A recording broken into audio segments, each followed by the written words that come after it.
तो आज हम व्याकरण के अंतर्गत उपसर्ग पढ़ेंगे। उपसर्ग को अंग्रेजी में प्रीफिक्स भी कहते हैं। उपसर्ग को जानने के लिए, उसकी परिभाषा को याद करने के लिए ये 3 बातें बहुत ही महत्वपूर्ण हैं। पहला है शब्दांश, दूसरा है शब्द के पहले लगते हैं, तीसरा है अर्थ में बदलाव। इस प्रकार परिभाषा बनती है वे शब्दांश जो मूल शब्द के पहले लगकर उसके अर्थ में बदलाव लाते हैं उसे उपसर्ग कहते हैं। इसे उदाहरण के द्वारा समझते हैं। जैसे अ जमा शिक्षा, तो क्या होता है, मिल के क्या बनता है, अशिक्षा।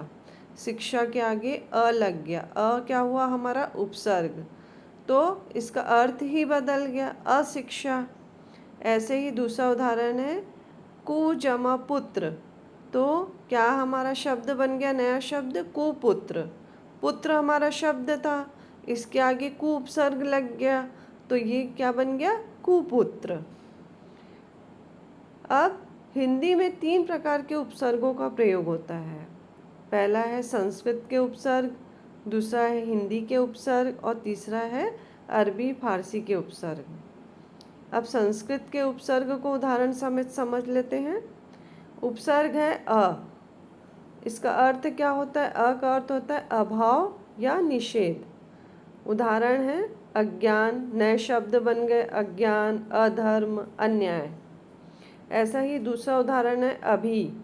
अभी का अर्थ होता है सामने, और इसका नया शब्द बन गया अभिनय, अभिप्राय, अभिशाप।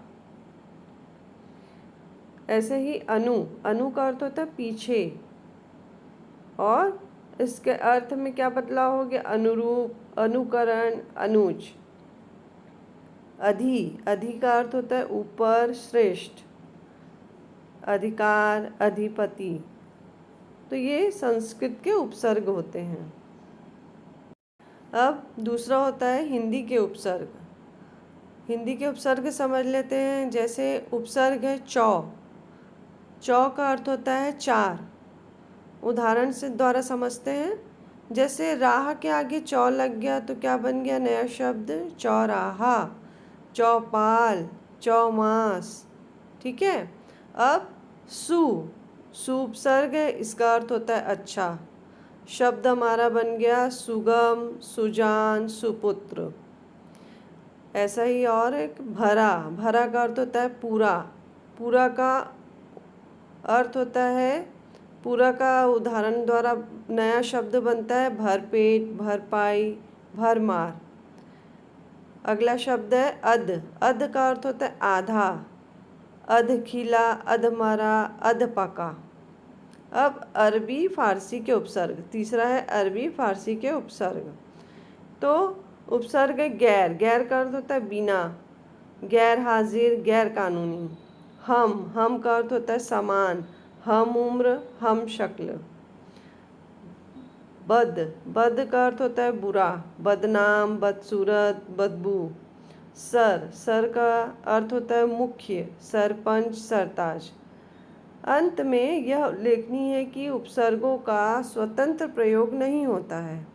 ये वस्तुतः शब्दांश होते हैं जो मूल शब्द था। जैसे राह, तो इसके आगे क्या उपसर्ग लग गया, चौराहा। मूल शब्द क्या है, राह, तो मूल शब्द के आगे जुड़कर ही नष्ट नए शब्द बन जाते हैं। ठीक है।